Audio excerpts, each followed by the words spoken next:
Le groupe La Poste est le deuxième opérateur postal européen derrière le groupe allemand Deutsche Post DHL. Chaque jour, 100 millions de documents sont acheminés. Pour y parvenir, elle dispose de 68 000 véhicules motorisés, consomme 75 millions de litres de carburant par an, soit 200 000 tonnes de CO2. Dans ces conditions, l'éco-conduite paraissait incontournable. Depuis fin 2007, 60 000 facteurs ont suivi une formation pour conduire de façon plus économe. Donc tu conduis comme tu le fais habituellement. Madame Perrin va parcourir 2 fois le même trajet d'une dizaine de kilomètres en centre-ville. Lors de ce premier parcours, le formateur ne dit rien, il analyse en observant et grâce à cet appareil de mesure. Cet appareil est un économètre relié directement au véhicule avec lequel nous allons récolter différents types d'informations, principalement liées à la consommation de carburant, mais aussi bien entendu à l'attitude de conduite. Distance de freinage, émission de CO2, consommation instantanée, consommation au 100 km. Fin du premier parcours, la leçon peut commencer. On pousse un petit peu trop les rapports intermédiaires. Première, ça nous sert simplement à décoller la masse.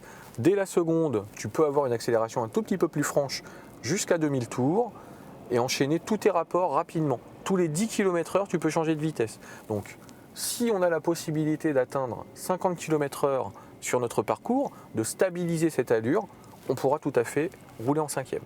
C'est l'élément phare de l'éco-conduite. Passer au rapport supérieur dès que l'aiguille du compteur se trouve entre 2000 et 2500 tours minute. Madame Perrin va refaire tout le parcours en tenant compte des conseils du formateur. Allez, 2,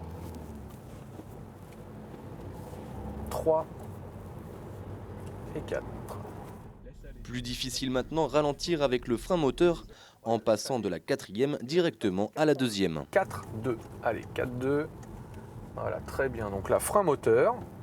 On continue de laisser aller et on s'arrête gentiment. Non, pas besoin de toucher à la boîte. Quand je saute un rapport, je bénéficie de cet effet mécanique de rupture d'alimentation. Mon véhicule décélère naturellement et la rotation des roues, étant donné que j'ai toujours un rapport engagé, alimentera le moteur en énergie. Autre astuce, couper le moteur pour un arrêt de plus de 15 secondes. Un moteur à l'arrêt peut consommer 1 litre à l'heure. Fin du parcours, c'est l'heure du bilan. 1347 grammes de CO2 premier trajet pour 1088 au deuxième. On est passé d'une émission de CO2 de 223 grammes au kilomètre à 180. Donc là, la seule chose qu'il va falloir essayer d'intégrer, donc ce que tu as bien fait, c'est la montée de rapport rapide. Donc on roulait avec des rapports adaptés, mais par moment, on n'avait pas la bonne dose de gaz. Donc on s'est retrouvé quelquefois en sous-régime. Sous-régime, sur-régime, dans les deux cas, c'est plus de consommation de carburant. Bien, donc Béatrice, maintenant c'est la remise officielle du permis d'éco-conduire. Donc tu retrouves ici le détail de ta prestation. Avant la formation, ton niveau de consommation était de 8 litres 4. Après la formation, nous sommes tombés à 6 litres 8, ce qui nous fait un écart de 19% et un potentiel d'économie sur 15 000 km juste sur le poste carburant d'environ 240 €. Bilan positif pour le deuxième parcours, les économies sont conséquentes. Mais Madame Perrin était assistée.